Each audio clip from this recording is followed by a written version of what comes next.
Well, hello everybody, and welcome to Joe's Hot Takes 25, Season 2, Episode 11. 11, not 2, not the two lines that were from World War II. This is actually Season 11.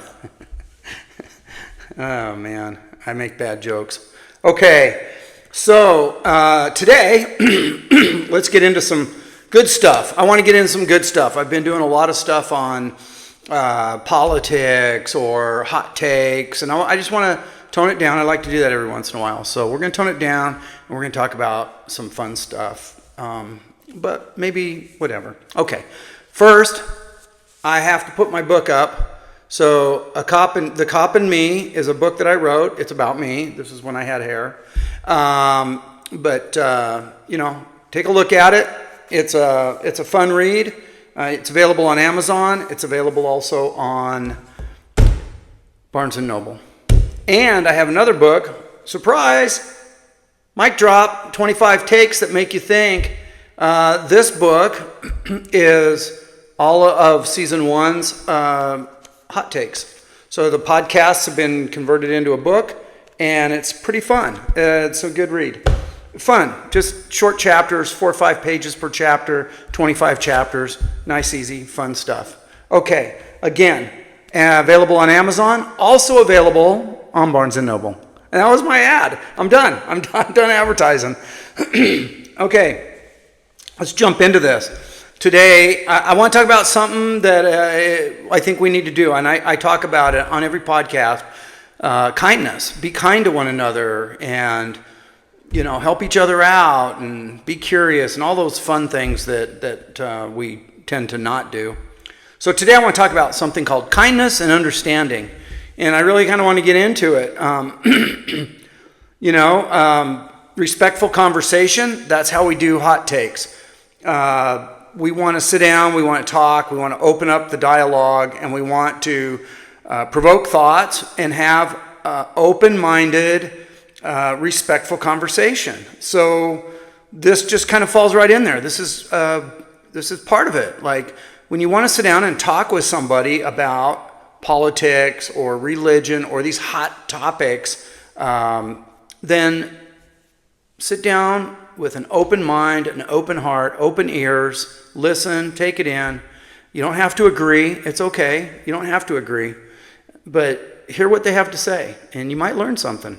Okay, so I do try to keep my opinions to myself. But, when it comes to, being kind, I kind of push it a little bit. Like, just be nice to each other. All right, here we go. We could use a little refresher on this anyway, right? Our little kindness and understanding. So it sounds really simple, kindness and understanding, but it's almost too simple. If you look around, just look around in public, look around online, look around or listen around in everyday conversations, you start to wonder, what actually happened?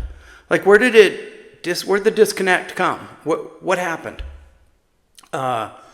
People are so quick now to be rude. People are so quick to be impatient, just flat out disrespectful. Road rage, all this stuff. People, flipping the finger. I don't understand that. I've never understood that. If you flip somebody the finger, what are you trying to gain from that? Are you looking for a fight, or are you just trying to make a statement? And which is ridiculous. Be kind. If somebody cuts you off in traffic, it's okay. You didn't get in a wreck. Don't worry about it. It didn't ruin your day. It shouldn't ruin your day. And you don't know what's going on in their lives, right? So just chill, folks. Just chill. All right. As many of you may or may not know, my wife is a flight attendant with American Airlines. So you want to talk about downright rude? Wow. Not my wife. She's not rude. But let me tell you, if you watch the news, or you just do some research on people blowing up on airplanes, man. And wow, talk about rude, disrespectful. People on their phones, they can't even the plane can't take off. So it's like, you got to put your phone down. Oh, I don't have to do anything. I can do what I want. All this entitlement. And it's like, okay, well, when you get arrested and put on the no-fly list, so I don't know. What is it? Why are people so quick to be rude? Why? Is it from us? Is it our fault? Bad parenting? Is it a lack of education? Is it just people aren't educated? Have we lost that ability to understand each other? When did we stop listening, and when did we start yelling? That's what I don't understand. Nobody listens. We just yell, just noise. The more noise you make, I don't know. I guess the bigger question is, why does it feel like it's becoming normal? It just feels like it's becoming normal now. You see it every day, and you see it all over the place. So I did a little research. Let's see what we found. Okay, so we start looking at the research. There's just not one answer, right? It's not like someone just flipped a switch and society decided to be, hey, let's all just be a little worse to one another. It didn't happen that way. It was a slow shift, it looks like.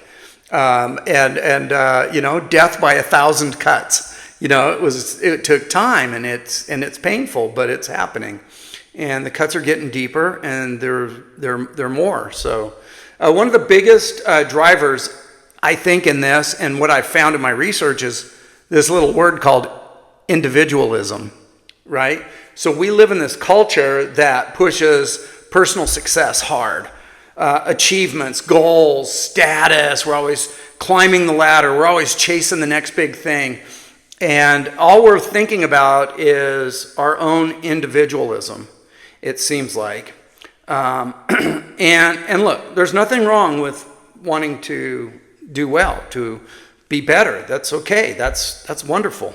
But somewhere along the way, doing well started outweighing being good or doing good, that kind of has I've noticed it, and I thought I want to talk about it. So when that focus becomes all about me, and less about you or others, and that's where empathy starts to really take a hit, right? Empathy just out the window. So now I'm struggling with this individualism. I'm worried about me. How am I going to get ahead? How am I going to do this? I want to, work, school, whatever it is. And then on top of that, we are developing our own stress. Stress is bad, man, right? So now we have this new thing called this layer of stress on top of our individualism that we seem to be dealing with. So, and this is what I'm finding in research, right? So real everyday stress, right? Financial pressure, right? Who doesn't worry about money? Who doesn't worry about work demands? The hustle culture. We've got to get things done.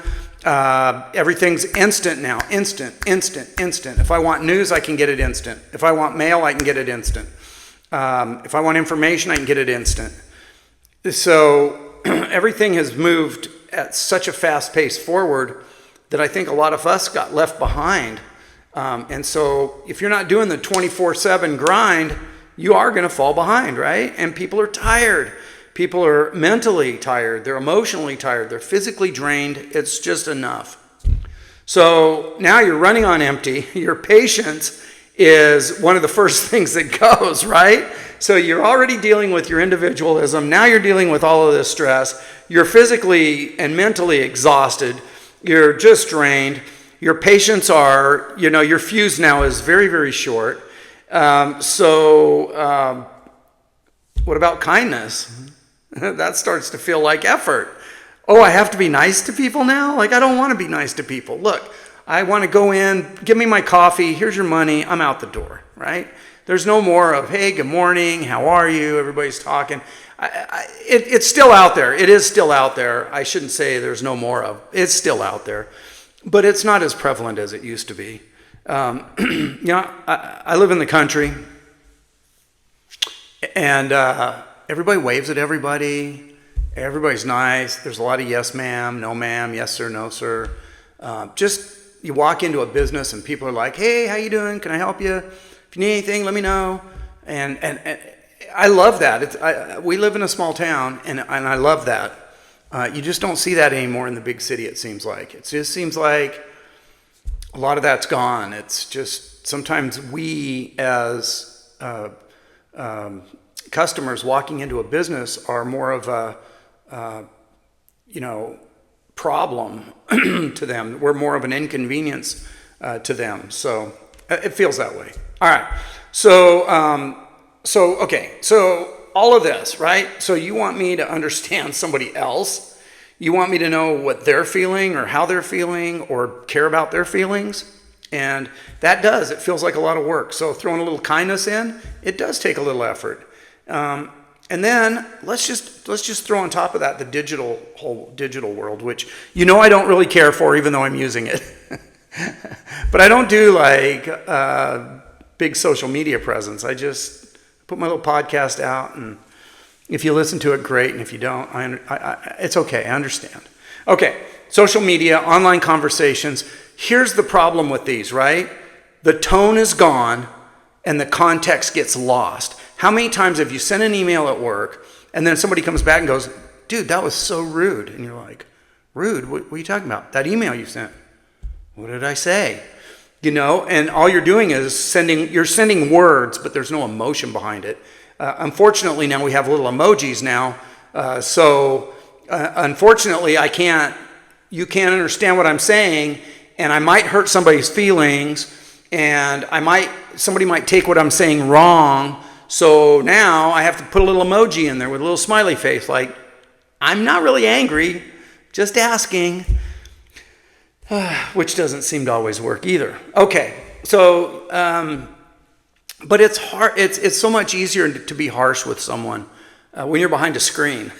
When you have that anonymity of, I'm not face to face with them. They're not going to blow up on me, so I'm going to go ahead and say what I want to say. And that's not healthy, guys and girls. You don't see their reaction, and the reaction is important. That's why face-to-face conversations are so important, to see the reaction, because you'll know it instantly. Oh, excuse me, I certainly didn't mean to say something that offended you or whatever. Okay, but you can't do that behind the screen, obviously. And so then you don't feel that impact. You don't feel it, and then now you might not even see that other person to person.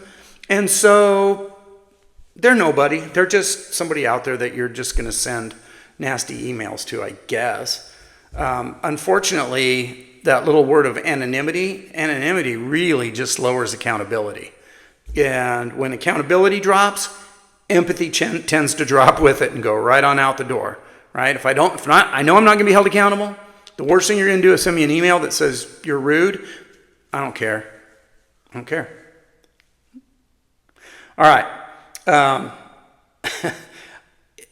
COVID didn't help, right? COVID, we all started wearing masks. Now you can't tell if I'm smiling. You can't tell if I'm sticking my tongue out at you. You don't know what's happening. But unfortunately, COVID did this and kept people home. So we lost a lot of our face-to-face interactions. And that's bad. It's going to take time to rebuild that and get it back. So, yeah, it's not surprising that kindness has taken a hit. It really isn't. I understand. So let's talk about the behavior side of this.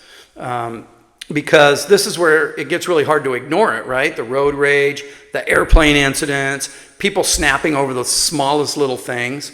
And then you're thinking, over what? Like, what are you upset about? Man, I try. Listen, it took me years. I've not always been that way, but it's taken me years of growth. But I'm trying to learn to just stop for a moment and try to understand what's happening in this other person's life, that they're road raging or they're losing their mind on the airplane because they want to make a phone call that they think is important. I don't know. Something's going on that makes them think that this behavior is okay. If I can understand it, fine. I don't have a lot of time to understand it, and I don't have a lot of patience. So I'll do my best, but, it's kind of like, God, What are the situations? Sometimes, like I brought up earlier, somebody cuts you off in traffic. That's not a big deal. That's not a big deal. Nobody got hurt. There's nothing. Nothing happens. You got cut off. You're going to be 1/2 of 1 second longer getting somewhere, which you're probably going to speed up anyway. So it doesn't matter. A flight gets delayed and people just lose their minds. It's like, I understand you want to get from point A to point B. You expect the airlines to be there. You expect them to be on time. You expect the plane to take off. But things happen. Things happen. There's a mechanical problem. And I've been on a lot of flights. I've flown a lot. And when there's a mechanical problem and people get all, it's like, okay, I don't know about all you, but if you got a mechanical problem, let's fix it before we get 30,000 feet. I'd rather fix that on the ground. So I'm cool with that. Weather gets involved and people lose their minds. What do you mean my flight's delayed? You got to get me on another flight. Well, you don't understand. There's a tornado at the airport and no flights are coming in or going out. You're just going to have to relax. I don't know.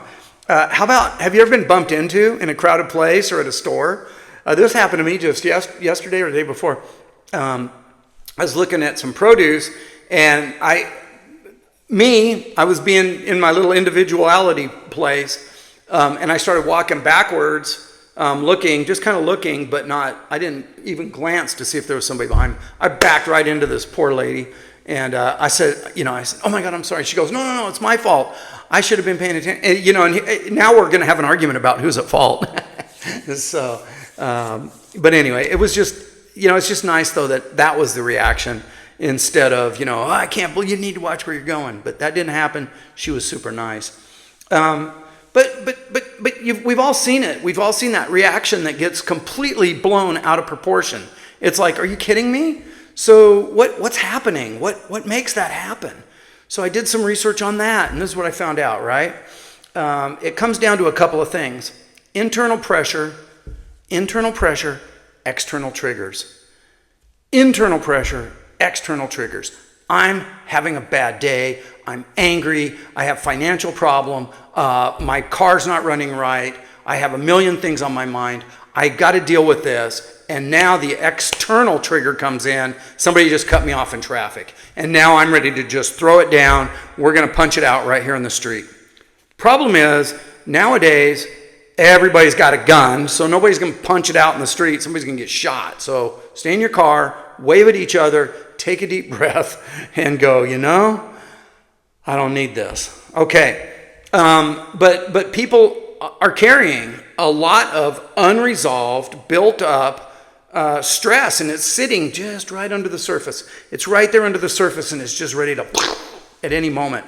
So, and like I said, work, money, relationships, all this stuff just stacks up and stacks up. And then a little thing happens, man, it's like throwing a match on a gasoline doused fire pit. Just, okay. I'm not telling you anything that you don't already know. And you already know this. So, all right. So when people are in crowded, anonymous spaces, like an airport or a highway or packed sidewalks where I don't really know anybody, they don't really know me, I feel less accountable. Do you? I think some people do. They feel less accountable. They're like, nobody knows me. I don't know any of them. Well, I don't care. And I can be rude. And that's just not cool, guys. Come on. It lowers the social pressure that we have to just behave when you feel that way.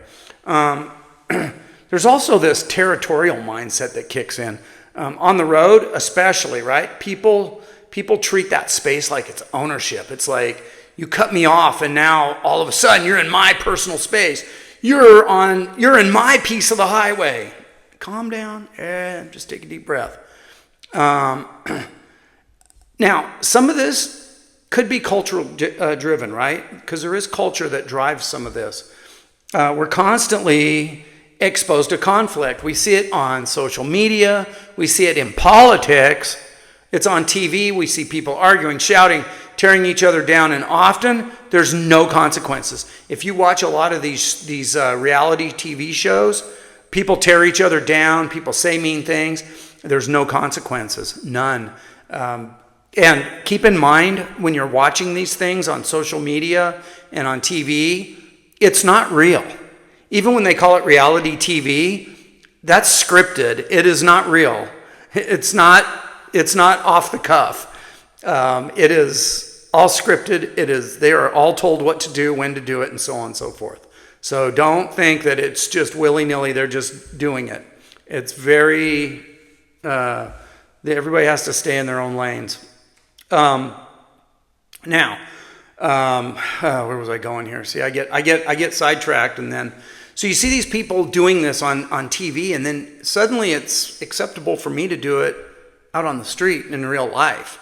And, we have to understand, how do I step back?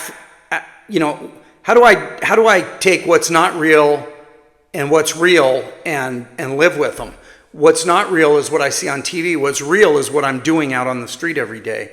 And I need to behave in a certain manner, just because that's what we do. That's what we do in civilization and in a society. We behave. And we should be kind.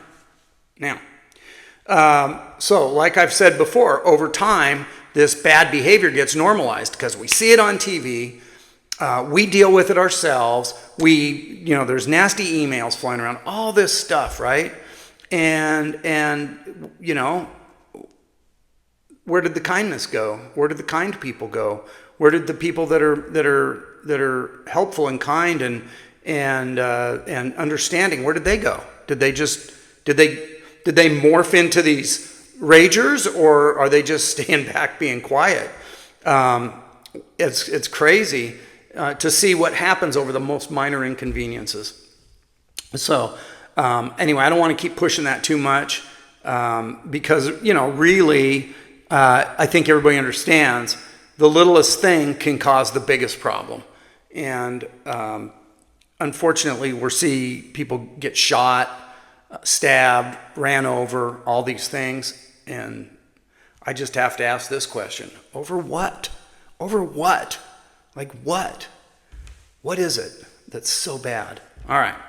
So let me just, like I said earlier, I was like, look, I live in the country, right? People say good morning, they wave, they hold doors open.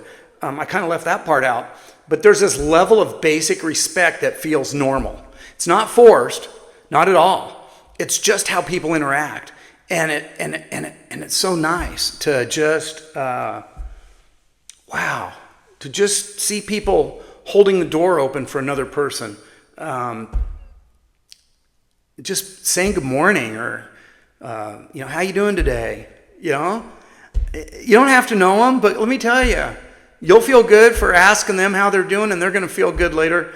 After you ask them, they're going to walk away and go, that was really nice. That person was so nice to me.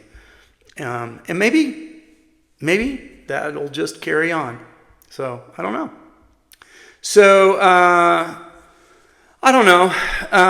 When you get into the crowded environments, right? We just talked about it. It's faster paced, less space, more tension, and more anonymity. Nobody knows who we are. And so then all of a sudden, we feel like we can get away with stuff. So, that's a city problem. That's a city problem. Us country folk don't deal with that. Okay, maybe partly. Crowding and constant movement, man, it wears you down. I lived in Phoenix for years, and it's getting worse. There's more traffic. There's more people. There's more road rage. There's traffic construction going on that makes traffic even worse. And anyway. So I moved to the country. See, look at how calm I am. All right. So, all right, I threw all this out there. Here's your hot take, right? Why are people not kind? Why do people think it's okay to act out and misbehave in public? And where is that coming from? So let's talk about what can we actually do about that, right? What can we actually do? Because it's easy to point out the problem. It's hard to fix a problem. So here's the truth. Well, it doesn't get fixed at a policy level, right? It gets fixed at a personal level. We can't just make a law that says you have to be nice to each other. I'm pretty sure we already have laws against cutting each other off in traffic. Definitely have laws against assaulting one another. I think to just get this back to the basics, and what I'm finding is you just have to start listening. We have to start listening. And I mean really listening, not waiting for your turn to talk, not in your head. And believe me, I'm the worst at this. In a conversation, I'm already planning my response. Instead of listening fully to what the person is telling me. Now, that used to be at work, but I'm retired. So now it's at home. And my wife sometimes is like, you don't listen. Okay, I need to take it in. I need to listen and quit trying to project. Quit trying to be ahead of the conversation.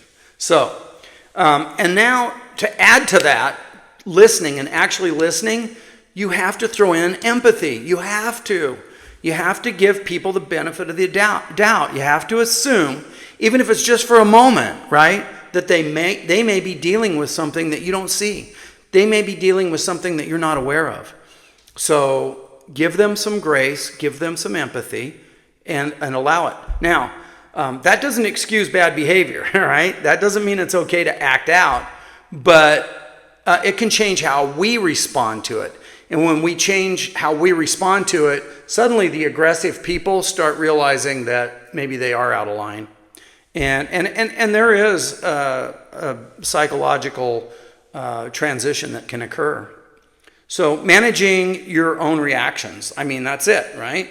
That's all you can do. I cannot manage somebody else out there and make them do or act the way I'd like to see them act. But I can manage my own reactions.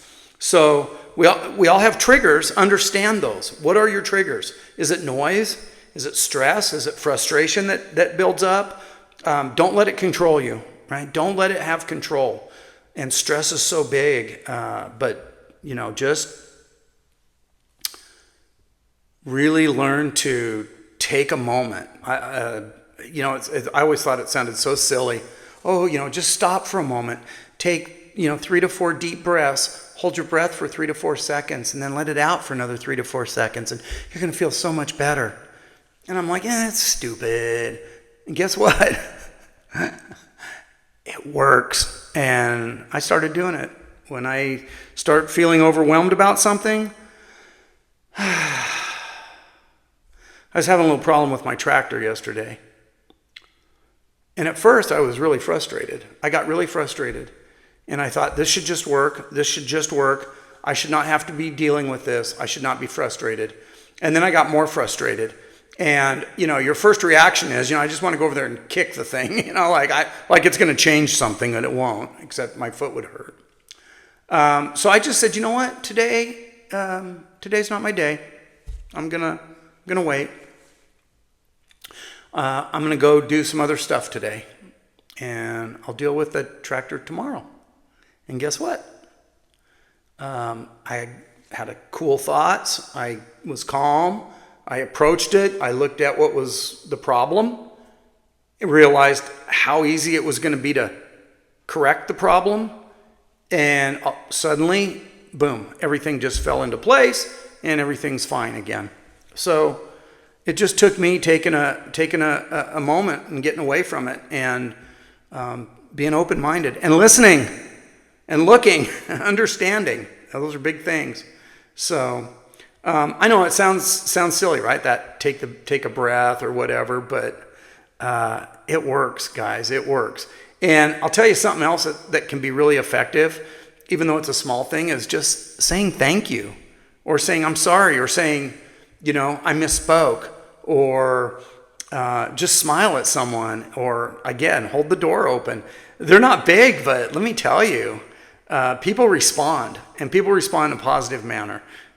Just try it. Next time you go to the gym, or next time you're at store where they have a door to open the door, and the person behind you just hold the door open for them. Try it, you know, and people are like, oh my gosh, thank you so much. Like nobody expects it.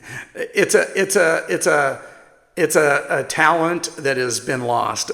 But anyway, just be kind, because you know what?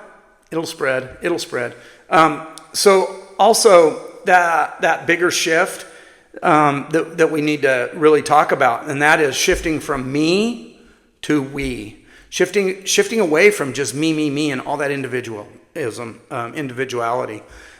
We really have to look at, we live in a society, and we unless you live out in you know, in the Yukon somewhere all by yourself, just you and the grizzly bears, then really we have to mingle and interact with other people. So we just have to recognize that we're sharing the same space, we're living in the same world, and we're doing the same daily grinds, sometimes in different ways, but it's still the same daily grind for all of us. I don't care who you are, what part of the world you live in, you still have the same grind that everybody else has. And so when you stop seeing people as obstacles and start seeing them as people again, I think that behavior changes, and when your behavior changes, their behavior will change. And this isn't just Joe talking. This is research that I've done. So, but it makes sense, and I believe in it, right? I totally believe in it. All right, so I know I'm hitting that 30-minute mark, and so I'm going to wrap this thing up, right? And so I'm going to throw out a challenge. I want to throw out a challenge. Here it is. I'm going to challenge you, parents, teachers, mentors, anyone influencing the next generation. This starts with you, okay? What you model to these people, to these young people, matters. It does. It matters. So if the focus is always on achievement and never on character, we shouldn't be surprised when empathy takes the back seat, okay? So teach kids to listen. Teach them to ask questions and fact check. We have internet. We have all kinds of resources right at our fingertips. When I was a kid, I had to go page through an encyclopedia or page through a dictionary. Now, all this stuff can be found in seconds online. So fact check. Make sure that what you're about to jump on, that you know what you're talking about. So, but listen, ask questions, and then just take a moment to try to understand before you judge someone. Just try to understand before you make that judgment. You know, and it's funny, they say you can't judge a book by its cover. Well, you can, because these are good books. You can judge them by the cover. And I'm kidding. But it's true. It's true. I was a police officer for nearly 30 years. It's true, you can't judge a book by its cover. Just because of the way somebody dresses, or the way someone talks, or the type of car they drive, or anything, that has nothing to do with who that human is and what their character is. So anyway, let's keep moving. I start to digress, and I want to bring it back. At the end of the day, just understand and remember this, you guys. Kindness is not weakness. And understanding someone doesn't mean you agree with them, but you can understand, and that's okay. You can understand, you don't have to agree. And listening doesn't mean that you're giving up your voice. It means you're allowing them to have a voice, and then you will have your opportunity to voice your opinions too. So it means choosing to engage like humans instead of acting, like a reflex, right? We need to engage properly. It's not a massive overhaul. It's not. It's small, consistent things, right? Create less noise, create more conversation, fewer assumptions, a lot more curiosity. So I'm going to leave you with this, okay? I always do this. Stay curious, please. I love it. Stay curious. It keeps us learning. And learning leads to understanding. And as always, fact check. I can't say that enough. Fact check before you take a stand blindly. Don't just jump on a soapbox if you don't know what you're talking about. Be kind. Be kind to one another. Have open conversations. Okay, this is an art, and it's slowly becoming a forgotten art. So don't let that happen. Let's try a little bit harder to bring that back. And all of you, I'll see you next time on Joe's Hot Takes 25. Be kind and be well.